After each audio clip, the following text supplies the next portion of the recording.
सुशांत सिंह राजपूत की हत्या के बाद कई चीजें बाहर निकल के आई हैं। कुछ मैंने इंटरव्यूज पढ़े हैं, कुछ डायरेक्टली भी बात की है। तो उनके पिताजी का कहना है कि वो फिल्म इंडस्ट्री में हो रही टेंशन के करके बहुत ज्यादा परेशान थे। अभिषेक कपूर जिन्होंने उन्हें लॉन्च किया, उनके साथ हाल ही में एक फिल्म की है केदारनाथ। उनका कहना है कि it was a systematic dismantling of a fragile mind. Ankita जो उनकी लॉन्ग टर्म पार्टनर रह चुकी है, उनका कहना है कि वो सामाजिक रूप से की गई अपमान और बेइज्जती नहीं सहन कर पाया। तो अब मैं आपको बताऊंगी कि मूवी माफिया ने ना कि सिर्फ उनको बैन किया था, सिस्टमैटिक डिसमेंटलिंग कैसे कतरा कतरा करके उनका दिमाग तोड़ा गया है, उनको मारा गया है।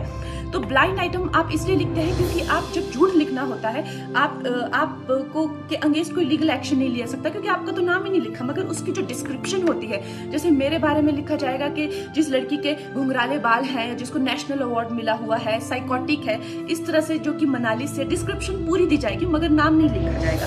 23 अगस्त 2017 को बॉलीवुड लाइव सुशांत के बारे में लिखता है कि वो जब भी सेक्स करता है तो सिर्फ अपने ही गाने सुनता है, वो सबसे बड़ा नार्सिसिस्ट है। 16 दिसंबर 2016 में मुंबई मिरर लिखता है कि सुशांत एक ट्रक ड्राइवर की तरह लगता है। 22 फरवरी 2019 को मुंबई मिरर लिखता है कि पार्टी में तमाशा करने के बाद सुशांत ने कांच की बोतल एक डायरेक्टर के सर पे दे मारी। 18 अक्टूबर 2018 को डीएनए लिखता है कि सुशांत ने अपने को एक्टर का रेप किया और वो मीटू के चलते अब जेल जा सकता है। और ऐसी न जाने कितने अनगिनत झूठ।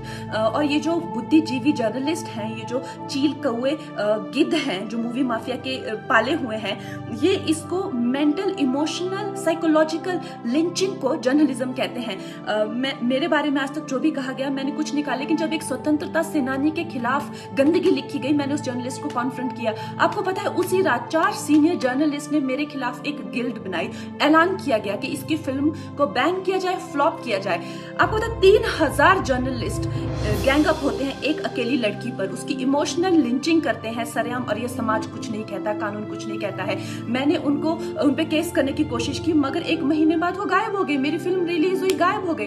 तो मेरा कहने का मतलब ये है कि अगर ये समाज जिस अन्याय की बुनियाद पर खड़ा है और कभी आवाज नहीं, आप ये पढ़ते हैं, चटकारे लेते हैं, कभी आपने सोचा है कि कभी नेपो किड्स के बारे में ये क्यों नहीं लिखा जाता है? तो ये अन्याय का फंदा किसी दिन आपके बच्चों के गले में लटका मिलेगा, आपके गले में लटका मिलेगा। इसलिए जब तालियां बजेगी और सीटियां बजेगी तब आपको पता चलेगा कि क्या गुजरती होगी।